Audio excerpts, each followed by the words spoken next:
Hi, Fee Tui Win here, and welcome back to another segment of Tea with Fee. If you have ever felt overwhelmed, this segment is for you, giving you some solutions to the experience of overwhelm. So if you have not made yourself your favorite mug of tea, pause the video, go make your tea, come back, snuggle up, relax, and allow us a few minutes to explore these solutions together. Before I go into the solutions, first I have an announcement to make and also to give you some background information as to why we feel overwhelmed. And so if I don't get to cover all of the solutions today, then we will pick it up in the next Tea with Fee. The announcement is after this Tea with Fee, going forward, I will be sending the weekly episodes out on either a Friday or a Saturday. I'm not quite sure which day yet. Reason why we're making that change is Ambassadors of Light Yoga Studio will be sending their newsletters out on Sundays now, and not wanting to crowd your inbox with two emails from us on the same day. I'm going to move mine to either Friday or Saturday. Not quite sure yet. If you have a preference though, leave it in the comment box below and I'll see what I can do to accommodate you. Why do we get overwhelmed? Overwhelm usually occurs when there's more stuff, more things going on than your capacity or having the space to take care of those things. For example, when you walk into a physical environment, if there's just a lot of clutter in that space and there's not much room to settle, to relax, the chance of getting overwhelmed in that physical space that's so cluttered is likely.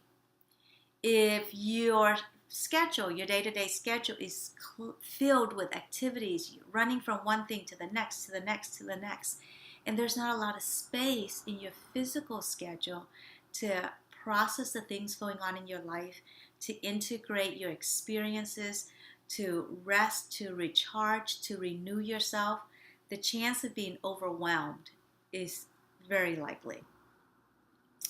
If your physical body, you're carrying a lot of stress and tension and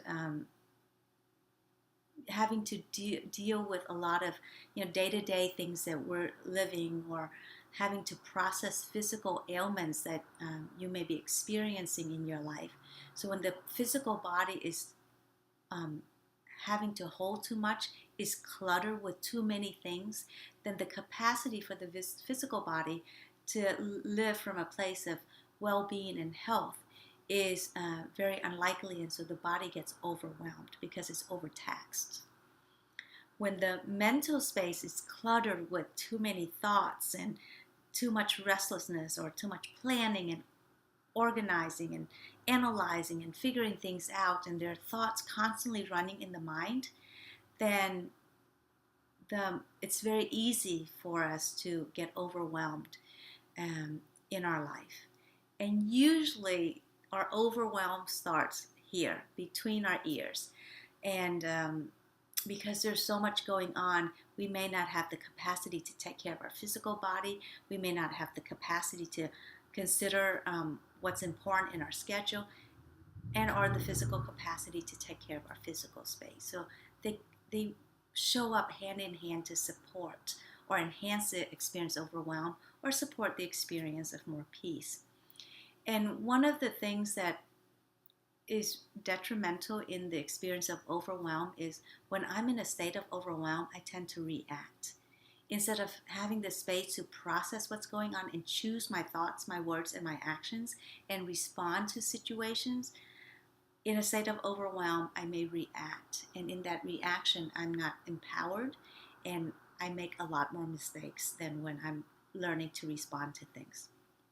So first solution would be to begin to look at your physical space and your schedule and see where you can begin to let go of some of those things, so you have some more space for yourself to settle in, to get renewed, to get recharged, so that you have a little more capacity to handle the things showing up in your life.